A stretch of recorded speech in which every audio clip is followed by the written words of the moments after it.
Welcome to Song for This Day. And you're probably wondering what it is exactly you've gotten yourself into. So I'm going to explain it. We're going to take a bunch of songs and we're going to dive into the context of the song. We're going to talk about who sang them, who wrote them, who produced them, and then we're going to get into each song lyrically, because the three songs we're going to do today are actually interesting story songs, and some of them are pretty comical. So you're saying to yourself, well, who are you to do this? Okay, a little background. My name is Ed Walsh. I have a BA from St. John's University in psychology with a minor in philosophy. But my important degree comes from the Chicago School of Broadcasting. I spent a year in Chicago working at a local radio station and actually have done some fill-in work here on WLNG 92.1, the East End's best music. I have an extensive record collection, tons of vinyl records. I have a cartload of CDs, a bunch of cassettes. I even have a few 8-tracks left. And all of them are in alphabetical order. Yes, I am obsessive. So we're going to talk today about 3 different songs, and each of them is a story song. Good songs, songs you may love, songs you may not love so much, but I promise you, at the end of this show, you're going to think about each one of them in a very different way. So we're going to start with El Paso, which is a song that Marty Robbins wrote in 1959. It's on his album, Gunfighter Ballads and Trail Songs. And it was released, they released a single of El Paso from that album, and it ran for 4 minutes and 28 seconds, which at that point in time was really pretty unusual because the going number for songs was 3 minutes or under. So Columbia, the record label, wasn't sure that this song could actually get airplay at 4 minutes and 28 seconds. So they sent out copies to the program directors with the big version and a reduced version, edited down to fit that 3-minute mark. However, the DJs and the audiences wanted to hear the full story. So El Paso went on to become a #1 song at 4 minutes and 28 seconds. It was #1 on the Billboard charts, and it was #1 also on the country charts, the first song in the 60s to ever do that. It also won a Grammy, first ever, in the category of country and Western artists, El Paso. So Marty Robbins said he wrote this song as he was driving across Texas with his family on his way to Arizona. And he based one of the characters in the song, Felina, on a 5th grade companion, Fidelina Martinez. But let's get into it, because it's an interesting song. So we start off in the West Texas town of El Paso, where our narrator is in love with Felina, and he visits her all the time. But he does feel, however, that his love is in vain. Still, he presses on. And then, one night, a dashing young cowboy comes in, sharing drinks with Felina. Now, I've often thought this should be a movie. It never was, but it's always been like the subtext of a lot of Westerns.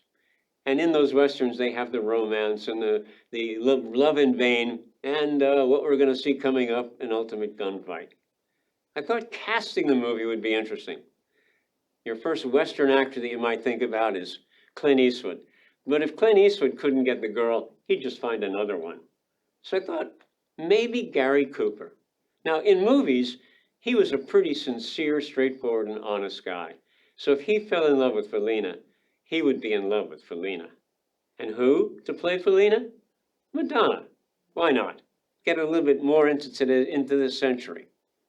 And how about our dashing young cowboy? Well, in the picture, we have Val Kilmer. But I was thinking more a young Robert Redford. However, he probably wouldn't be likely to take the role, because as you'll see, it's a short one. He's going to die. So our narrator, he challenges the dashing young cowboy to the love of his maiden. And in true Western style, the dashing young cowboy reaches for his gun, because that's the way you settle an argument out west. But it turns out that our narrator is faster on the draw, and he shoots and kills him. So now he's standing in Rita Cantina, and he's killed a man, and he thinks, I'd better leave. which is probably a good idea. Now here's where it gets interesting and kind of amusing. So he goes out of the door and he says he went out to where the horses were tied. He looked for a good one that looked like it could run, and up in the saddle and away he did ride. Now think about that for a minute. He shot a guy in the bar, so what does he do now? He runs outside and he steals a horse. In the annals of the Western Code, that may be more of a crime than actually shooting the guy in the bar. And wait a minute, how did he get to Felina's? Doesn't he have his own horse? In any event, we move on, and he rides off into the Badlands of New Mexico. But alas, he pines for his love, and he says, even the fear of death is less than the pain in his heart for Felina.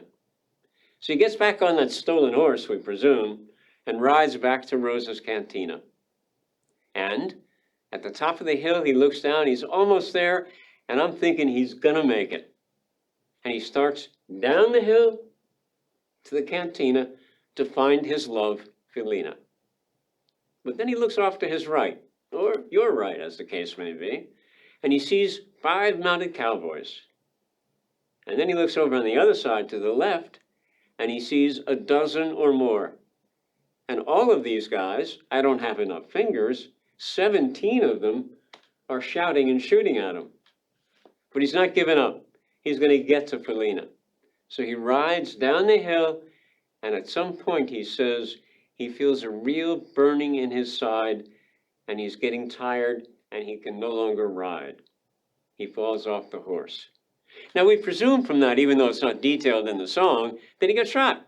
Hey, 17 guys shooting at you, someone's got to hit you. Even as we've seen so many cowboy movies where they just keep shooting and shooting and shooting and shooting and nobody ever seems to get shot. He got shot. But he's on foot now, and nothing is going to stop him from getting to Felina. So he's running along, and here comes one of my favorite lines in pretty much all songs, and it's my favorite because it's so visual. He says, I see the white puff of smoke from the rifle. I feel the bullet go deep in my chest. Visual. I mean, there's 2 quick lines, and you conjure up this complete image. So he's done for, but not until Felina finds him and gives him the last kiss. So we have a classic story. We have gunfights. We have horse theft. We have chases. We have more gunfights. We have a story of love, and ultimately, the end of our narrator. Now we have Val Kilmer up there, and recently I rewatched the movie Tombstone, which is a great film. Kurt Russell, Sam Elliott, Val Kilmer, a whole bunch of other great stars in it. And towards the end of the film, Johnny Ringo, who is the fastest gun in the West, challenges Wyatt Earp to a gunfight. Well, Doc Holliday, he's Wyatt's best friend, and he knows that Wyatt can't beat Johnny Ringo. So, Doc Holliday shows up, and Johnny Ringo looks at him and he's like, what?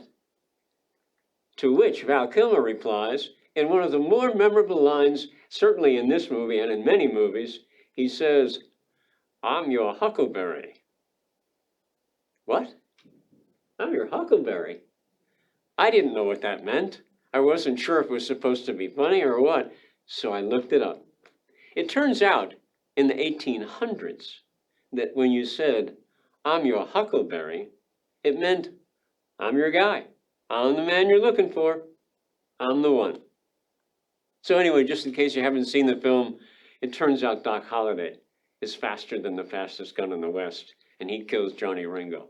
Good movie. Watch it, Tombstone. We're going to shift gears here dramatically, song-wise, and we're going to talk about a song called Escape. No, it's not Escape from New York. It's Escape, the Pina Colada Song. Now wait. Do not leave, because I know many of you out there are thinking to yourself, do not make me think about this song again. I've heard it 1,000 times, and I just don't want to hear it. Well, as it turns out, it's really difficult to get the rights to songs to play them, and very expensive.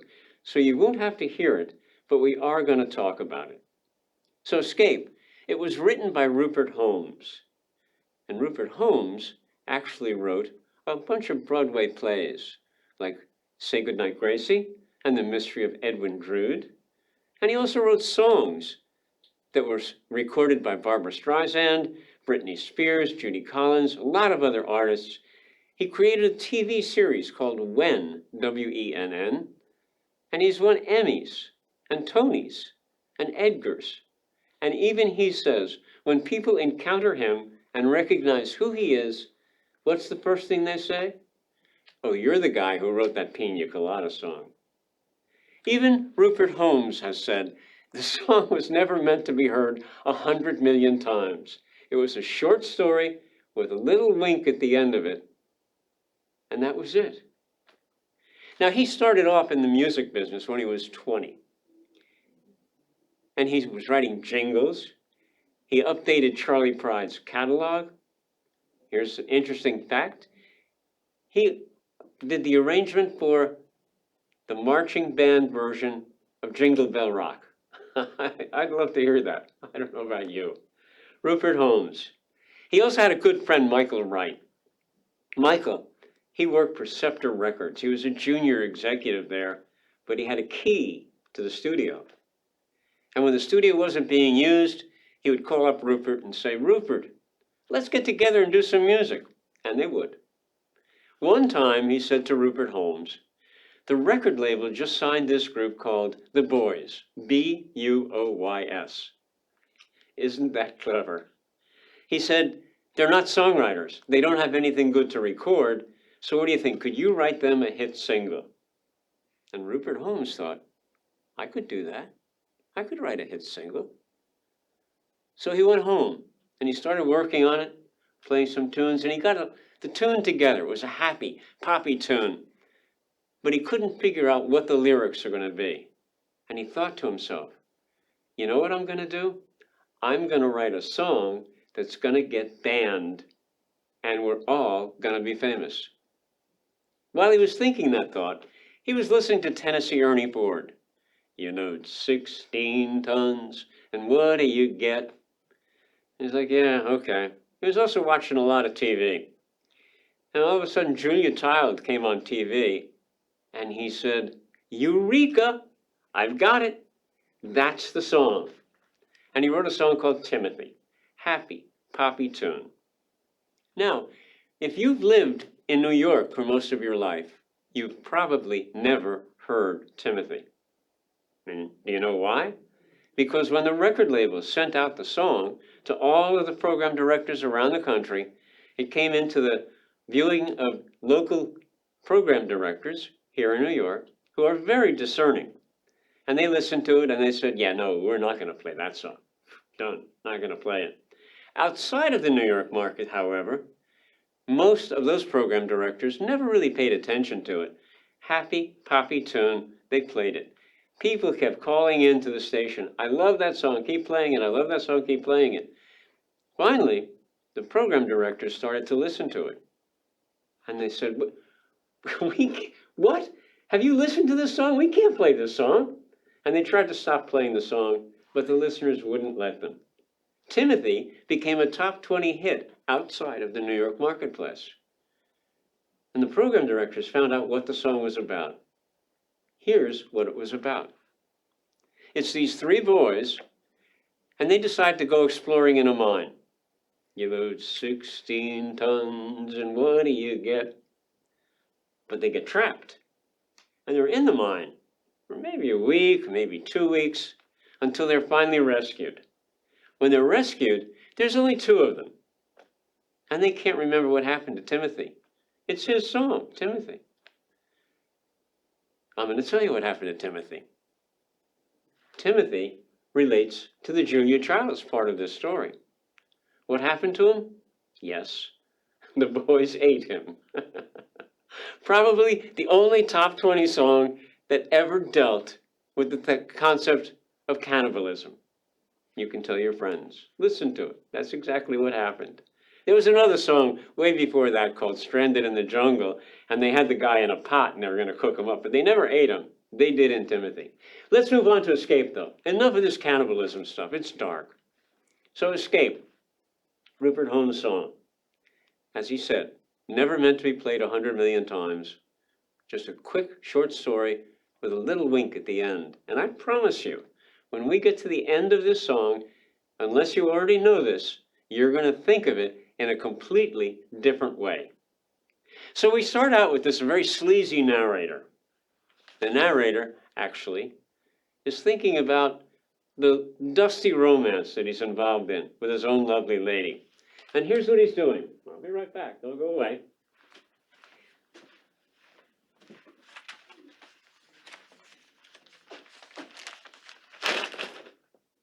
He's sitting in bed, a lovely lady next to him.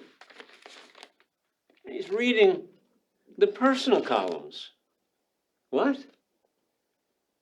He's looking for something, he doesn't know what, and he encounters the chorus that we all hate. If you love pina coladas and getting caught in the rain, and I'm sorry, as often as that phrase gets used in songs, getting caught in the rain, there's nothing romantic about it.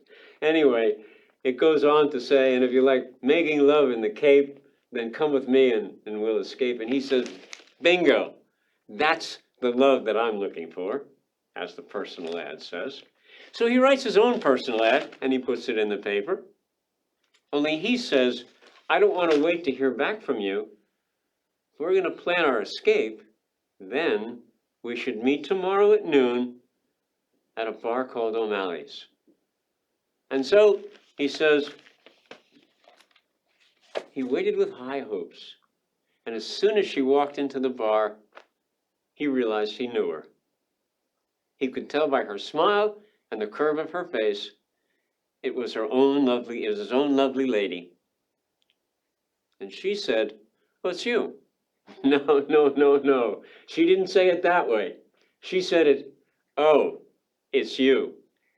Here's the surprise. In the personal column that he responded to, it was placed by whom? Yes, his own lovely lady had put that personal ad in. She was dumping him way before he got the idea that he needed to move on to the next adventure. So there he is. You assume, although there's no real resolve in the song, it just jumps right into that annoying earworm part of the song that says, if you like pina coladas and getting lost in the rain. So what did happen to him? Here's what I think happened to him. Stay right there. I'll be back. I think that he wound up on the Cape in the rain with some champagne, good rhyme there, Ed, by himself. And his own lovely lady probably had her own champagne with her new and more exciting lover. So, let me read this because I'm not good with Shakespeare, but I think this kind of sums it up. Shakespeare said, the course of true love never did run smooth. I'll no more of you, besides you grow dishonest. So that can erase that earworm that's going through your head right now that says, if you like pina coladas. I apologize for that. Okay, we're going to move ahead now to the third song. And this is one of my all-time favorite songs, favorite story songs. It's The Night the Lights Went Out in Georgia. Now, initially you might think, if you've never heard the song before, and I know you have hundreds of times, wow, it's about a blackout. No. It's about losing power in Georgia. No. Not quite sure what it actually meant, but hey, it fit. The song, as it turns out, was written by Bobby Russell. At the time, Bobby Russell was married to Vicki Lawrence. Now, I don't know about you, but for me, every time I saw Vicki Lawrence on the Carol Burnett show, I thought to myself, she looks just like a younger version of Carol Burnett. I bet she's Carol Burnett's younger twin sister. Well, of course, they're not related. But Bobby Russell, when he wrote the song, and by the way, he wrote a bunch of other songs. He was a fairly prolific national songwriter. He wrote that very happy song, Honey. Okay, it wasn't so happy because the wife dies in the middle of the song. And then he wrote another little piece of melodrama called God didn't make little green apples. Not quite as bad as honey, but it won a Grammy for O.C. Smith, so it had to be a good song, and it was a big #1 hit. So the night the lights went on in Georgia, Bobby Russell wrote the song, and he wanted somebody big to record it. And he thought, well, maybe Sonny and Cher could do it. So he sent it off to them. And Sonny read the lyrics, and he said, no, this is going to offend Cher's Southern fans. Can't do it. Sent it off to Linda Ronstadt. Linda Ronstadt said, yeah, no thanks. But Vicki Lawrence said, Bobby, this is a good hit. I would like to have a good hit. Let me record it. So he said, yeah, all right, let's do it. They did a demo. The record company loved it. They released it, and boom, it becomes a #1 hit.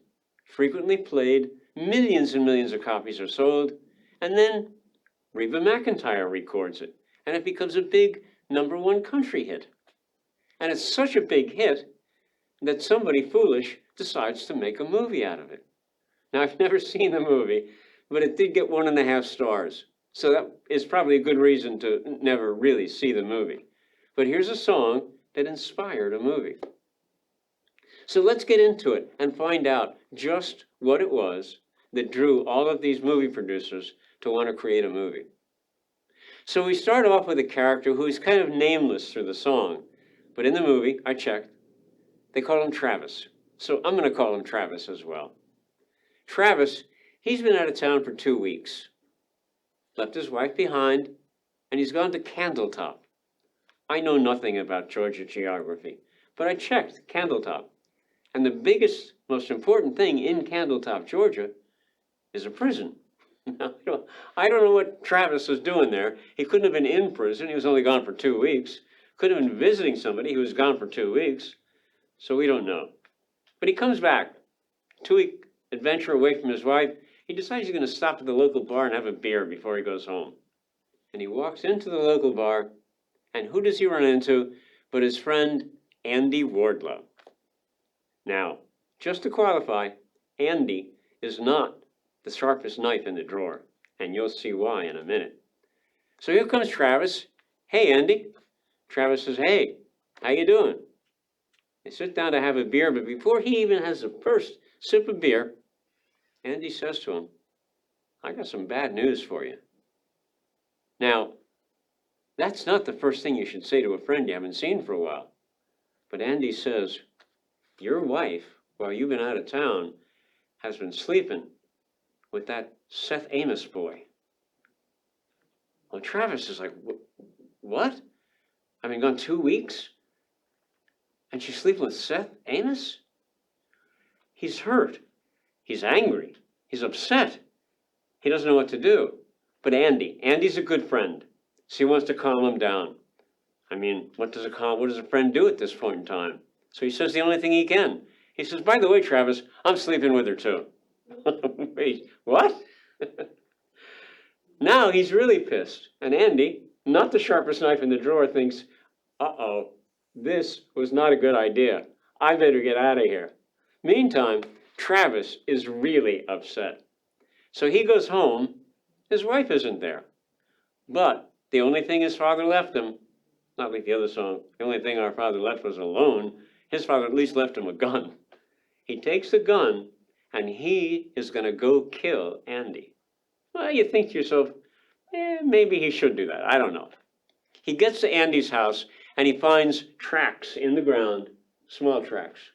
Now, I don't know weather in Georgia, but I'm thinking maybe it snowed, and that's how he saw those tracks so easily. Maybe he's a hunter, and he saw them anyway. So Travis goes into Andy's house, gun in hand, but Andy's dead. Andy's laying on the floor in a pool of blood. Now, I don't know about you, but for me, every time I've been in that situation, the first thing I do is I wipe my fingerprints off the doorknob, I look around to make sure I haven't touched anything, and I go to Ecuador because I do not want to be implicated in that. However, Travis doesn't do that. He shoots the gun so he can attract the sheriff.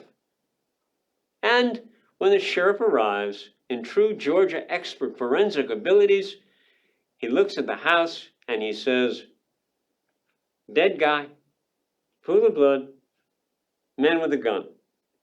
Travis, why did you do that? Well, apparently Travis didn't need a lawyer, didn't get a lawyer, but they took him right to the judge and they presented the evidence. Dead body, pool of blood, gun in his hand, guilty. Now, here's the interesting thing. Apparently in Georgia, or at least in the song about Georgia, justice is quick. They hung him. Travis get hung. Done with Travis. And I thought to myself, there are some instances in today's world where that kind of quick justice might be a good idea. Somebody shoots the executive of a big company on a city street and they get caught on camera doing it and they have to have a trial.